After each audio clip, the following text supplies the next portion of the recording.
D gang ಈಗ ಮತ್ತೆ face ಮಾಡಬೇಕಾಗಿದೆ ಸ್ಥಳ ಮಹಜರನ್ನ. ಕಾರಣ ಈಗಾಗಲೇ ಬೆಳಗ್ಗೆ 3-4 ಜನರನ್ನ ಕರ್ಕೊಂಡು ಹೋಗಿ ಸ್ಥಳ ಮಹಜರನ್ನ ಮಾಡಿದ್ರು.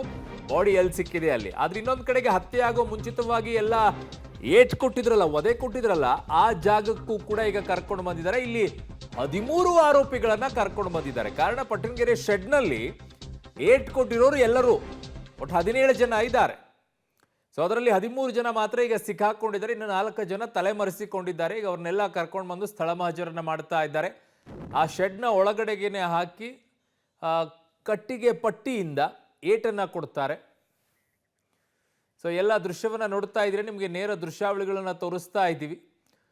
ಸ್ಥಳದಲ್ಲಿನೇ ಈಗ ಹೇಳಿಕೆಗಳನ್ನ ಪಡ್ಕೊಳ್ತಾ ಇದ್ದಾರೆ. ಹೇಳಿಕೆಗಳು ಅನ್ನೋದಕ್ಕಿಂತಲೂ ಕೂಡ ಅಲ್ಲಿ ವಿವರವನ್ನ ಪಡ್ಕೊಳ್ತಾರೆ. ಹೇಳಿಕೆಗಳು ಹೇಗೆ ಅಂತಂದ್ರೆ, ಎಷ್ಟೊತ್ತಿಗೆ ಇಲ್ಲಿ ಕರ್ಕೊಂಡು ಬಂದ್ರಿ, ಯಾವ ವಾಹನದಲ್ಲಿ ಕರ್ಕೊಂಡು ಬಂದ್ರಿ, ಹೇಗೆ ಕರ್ಕೊಂಡು ಬಂದ್ರಿ, ಕರ್ಕೊಂಡು ಬಂದವ್ರು ಯಾರು, ಯಾವ ಮಾರ್ಗದಲ್ಲಿ ಕರ್ಕೊಂಡು ಬಂದ್ರಿ, ಕರ್ಕೊಂಡು ಬರಬೇಕಾದ್ರೆ ಏನಾಯಿತು, ಕರ್ಕೊಂಡು ಬಂದ ನಂತರ ಹೇಗೆ ವರ್ತಿಸಿದ್ರಿ, ಯಾರೆಲ್ಲ ಹೊಡೆದ್ರು, ಎಲ್ಲೆಲ್ಲಿ ಹೊಡೆದ್ರಿ, ಯಾವ ವಸ್ತುವಿನಿಂದ ಹೊಡೆದ್ರಿ, ಏಟ್ ಏನಾಯಿತು, ಸತ್ತಿದ್ದು ಹೊಡೆದಾಗ ಅವಾಗಲೇ ಸತ್ತೋದ್ರ ಅಥವಾ ಜೀವ ಇತ್ತ, ಯಾರೆಲ್ಲ ಹೊಡೆದ್ರು, ಇವೆಲ್ಲವೂ ಡೀಟೇಲನ್ನು ಪಡ್ಕೊಳ್ತಾರೆ.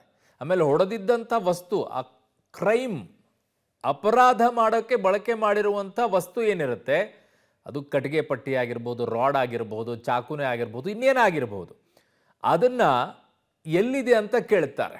ಅದು ಅತ್ಯಂತ ಮುಖ್ಯವಾಗಿರುತ್ತೆ ಈ ಪ್ರಕರಣದಲ್ಲಿ. ಹಾಗಾಗಿ ಈಗ ಅದನ್ನು ಹುಡುಕುವಂಥ ಕೆಲಸವನ್ನು ಮಾಡುತ್ತಾರೆ. ಕೇಳ್ತಾರೆ ಎಲ್ಲಿದೆ ಏನು ಅಂತ ಹೇಳಿ. ಅಲ್ಲೇ ಎಲ್ಲಾದರೂ ಬಿಸಾಕಿರ್ತಾರೆ, ಅದನ್ನು ಕೂಡ ಈಗ ಸೀಸ್ ಮಾಡ್ಕೊಳ್ತಾರೆ. ಸೊ ಅದೆಲ್ಲ ಡೀಟೇಲ್ ಆಗಿ ಕೇಳ್ತಾರೆ.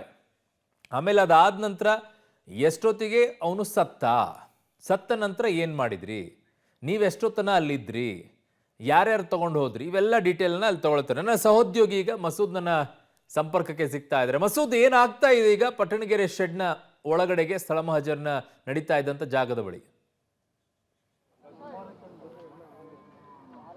ಅರುಣ್, ಮುಖ್ಯವಾಗಿ ಇವತ್ತು ಎರಡೂ ಕಡೆಗಳಲ್ಲಿ ಸ್ಥಳ ಮಹಜರನ್ನ ಪೊಲೀಸರು ಎಲ್ಲ ಆರೋಪಿಗಳನ್ನು ಕೂಡ ಕರ್ಕೊಂಡು ಬಂದು ಮಾಡಿದ್ದಾರೆ. ಮೊದಲು 4 ಆರೋಪಿಗಳನ್ನ ಸುಮ್ನಹಳ್ಳಿ ಬ್ರಿಡ್ಜ್ ಬಳಿ ಏನು ಮೋರಿ ಇದೆ ಅಲ್ಲಿ ರೇಣುಕಾಸ್ವಾಮಿಯನ್ನ ಮೃತದೇಹವನ್ನು ಅಲ್ಲಿ ಬಿಸಾಕಿದ್ರು. ಅಲ್ಲಿ ಮೊದಲು ಸ್ಥಳ ಮಹಜರನ್ನ 4 ಆರೋಪಿಗಳನ್ನ ಕರ್ಕೊಂಡು ಹೋಗಿ ಮಾಡಿದ್ರು. ಅಲ್ಲಿ ಒಂದು ಅರ್ಧ ಗಂಟೆ ಸ್ಥಳ ಮಹಜರ್ ಮಾಡಿದ ನಂತರ ಅವ್ರನ್ನ ಮಧ್ಯಾಹ್ನ 2 ಗಂಟೆ ಅಷ್ಟೊತ್ತಿಗೆ ಜಯಣ್ಣ ಅವರ ಪಟ್ಟಣಗೆರೆ ಶೆಡ್ಗೆ ಕರ್ಕೊಂಡು ಬಂದಿದ್ದಾರೆ.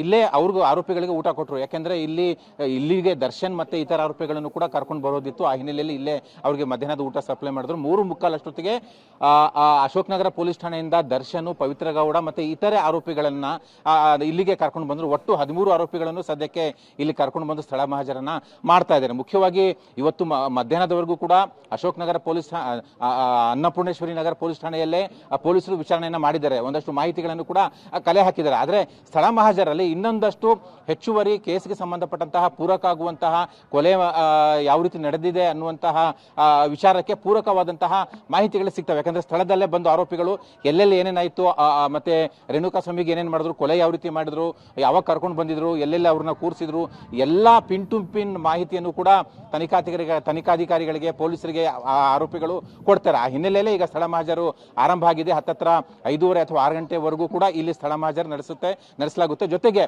ಈಗ ಇಲ್ಲಿಗೆ ಈಗಾಗಲೇ FSL ನ 6 ಜನ ತಜ್ಞರು ಕೂಡ ಬಂದಿದ್ದಾರೆ. ಅವರು ಕೂಡ ಆರೋಪಿಗಳ ಹೇಳಿಕೆ ಏನು ವಿವರಣೆ ಕೊಡ್ತಾರೆ ಅದಕ್ಕೆ ಪೂರಕವಾದಂತಹ ಸ್ಥಳಗಳಲ್ಲಿ ಪೂರಕವಾದಂತಹ ಅಗತ್ಯ ಸಾಕ್ಷ್ಯಗಳನ್ನೆಲ್ಲವನ್ನು ಕೂಡ ಅವರು ಕೂಡ ಕಲೆ ಹಾಕುವಂಥದ್ದು ಈಗ ಸದ್ಯಕ್ಕೆ ಸ್ಥಳ ಮಹಜರನ್ನ ಪೊಲೀಸರು ಮಾಡ್ತಾ ಇದ್ದಾರೆ. ಆರೋಪಿಗಳು ರೇಣುಕಾಸ್ವಾಮಿ ಅವರಿಗೆ ಎಲ್ಲೆಲ್ಲಿ ಕರ್ಕೊಂಬಂದು ಕೂರಿಸಿದ್ರು, ಎಲ್ಲೆಲ್ಲಿ ಹೊಡೆದ್ರು, ಜೊತೆಗೆ ಯಾವ ರೀತಿ ಆತ ಮಲಗಿದ್ದ, ಎಲ್ಲ ವಿವರವನ್ನು ಕೂಡ ಕಲೆ ಹಾಕ್ತಿದ್ದಾರೆ. ಆರೋಪಿಗಳು ಕೂಡ ಅವರು ಏನೇನೆಲ್ಲ ಕೃತ್ಯಗಳನ್ನು ಮಾಡಿದ್ದಾರೆ ಅದನ್ನ ತನಿಖಾಧಿಕಾರಿಗಳಿಗೆ ವಿವರಣೆಯನ್ನ ಈಗಾಗಲೇ ಕೊಡ್ತಾ ಇದ್ದಾರೆ.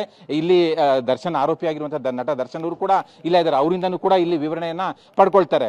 ಮುಖ್ಯವಾಗಿ ಅವರ ವಕೀಲರು ಹೇಳುವ ಪ್ರಕಾರ ದರ್ಶನ್ ಇದರಲ್ಲಿ ಅಮಾಯಕರು, ಅವ್ರಿಗೇನು ಕೂಡ ಗೊತ್ತಿಲ್ಲ, ರೇಣುಕಾಸ್ವಾಮಿ ಸತ್ತಿದ್ದು ಕೂಡ ಗೊತ್ತಿಲ್ಲ, ಯಾರೋ ಹೇಳಿದ್ದು ಅಂತ ಗೊತ್ತಾಗಿದೆ ಅಷ್ಟೇ ಅಂತ ಹೇಳಿದ್ದಾರೆ. ಆದರೆ ಅವರ ವಾಹನಗಳು ರೆಡ್ ಜೀಪ್ ಏನಿದೆ, ಕೆಂಪು ಕಲರ್ ಜೀಪು, ಕೊಲೆ ನಡೆದಂತಹ ರಾತ್ರಿ ಬಂದ್ ಹೋಗಿದೆ, ಬೆಳಗಿನ ಜಾವ 3 ಗಂಟೆಗೆ ಬಂದ್ ಹೋಗಿದೆ ಅನ್ನುವಂಥದ್ದು ಕೂಡ CCTV ಫುಟೇಜಿನ ತೋರಿಸ್ತಾ ಇರುವಂಥದ್ದು. ಹಾಗಾಗಿ CCTV ಫುಟೇಜ್ಗೆ ಎಲ್ಲವನ್ನೂ ಕೂಡ ಅವರು ಕೂಡ ಕಲೆ ಹಾಕೊಂಡಿದ್ದಾರೆ.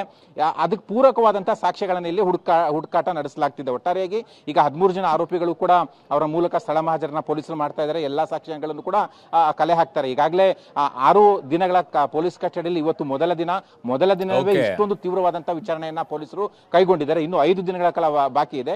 ಹಾಗಾಗಿ ಇನ್ನಷ್ಟು ವಿಚಾರಣೆ ಇನ್ನಷ್ಟು ತೀವ್ರ ಆಗುವ ಎಲ್ಲಾ ಸಾಧ್ಯತೆಗಳು ಕೂಡ ಇರುವಂತದ್ದು. ಅರುಣ್.